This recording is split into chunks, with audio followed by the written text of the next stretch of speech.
আসসালামু আলাইকুম, স্বাগত জানাচ্ছি আপনাকে আন্তর্জাতিক সংবাদে।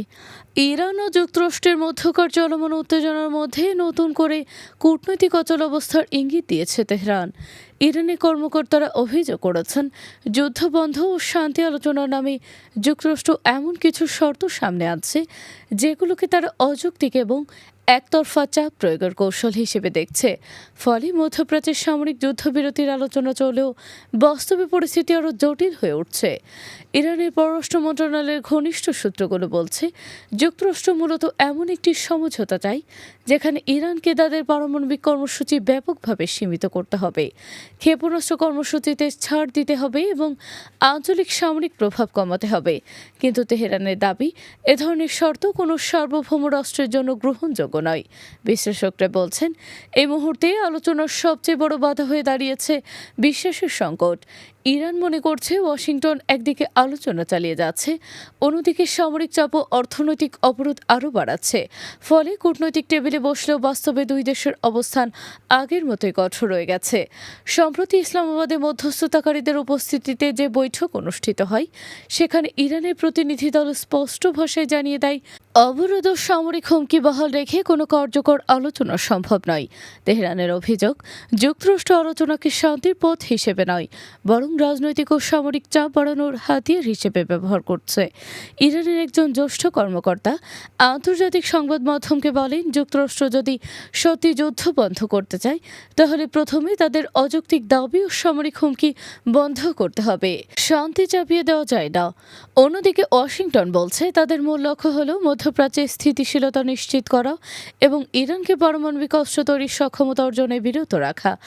মার্কিন প্রেসিডেন্ট ডোনাল্ড ট্রাম্প সম্প্রতি দাবি করেছেন, ইরানকে ঘিরে তাদের অবস্থান অত্যন্ত পরিষ্কার ও কঠোর। তিনি বলেন, আমরা শান্তি চাই, কিন্তু প্রয়োজন হলে শক্তি প্রয়োগেও পিছপা হব না। তবে ট্রাম্প প্রশাসনের ভেতরে এ নিয়ে মতবিরোধ রয়েছে বলেই বিভিন্ন প্রতিবেদনে উঠে এসেছে। কিছু মার্কিন কর্মকর্তারা মনে করছেন, দীর্ঘমেয়াদী সংঘাত যুক্তরাষ্ট্রের অর্থনীতি ও রাজনৈতিক পরিস্থিতির ওপর নেতিবাচক প্রভাব ফেলছে, বিশেষ করে জ্বালানি দাম বৃদ্ধি, আন্তর্জাতিক বাণিজ্যে অনিশ্চয়তা এবং মধ্যপ্রাচ্যের সামরিক ব্যয় বাড়াতে থাকায় হোয়াইট হাউসের ওপরও চাপও বাড়ছে। এদিকে ইরানও নিজেদের অবস্থান আরও শক্ত করছে।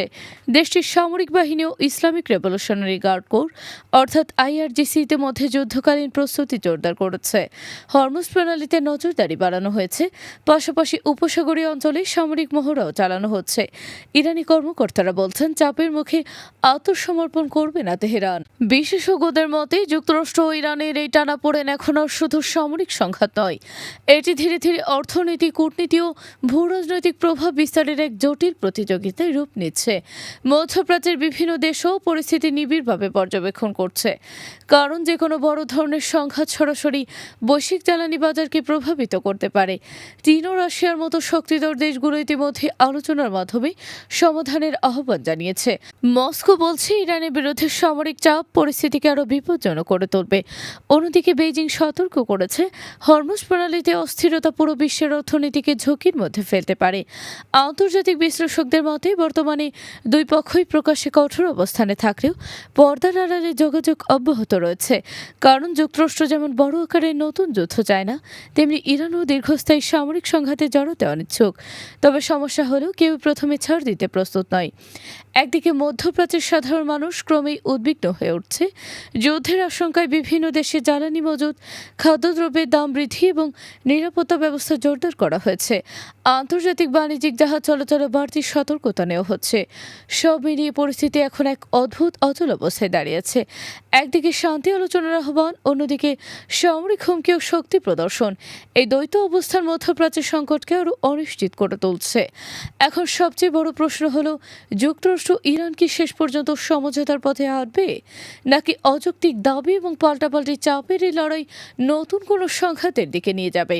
বিশ্বজুড়ে কূটনৈতিক মহল এখন সেই উত্তর খুঁজছে।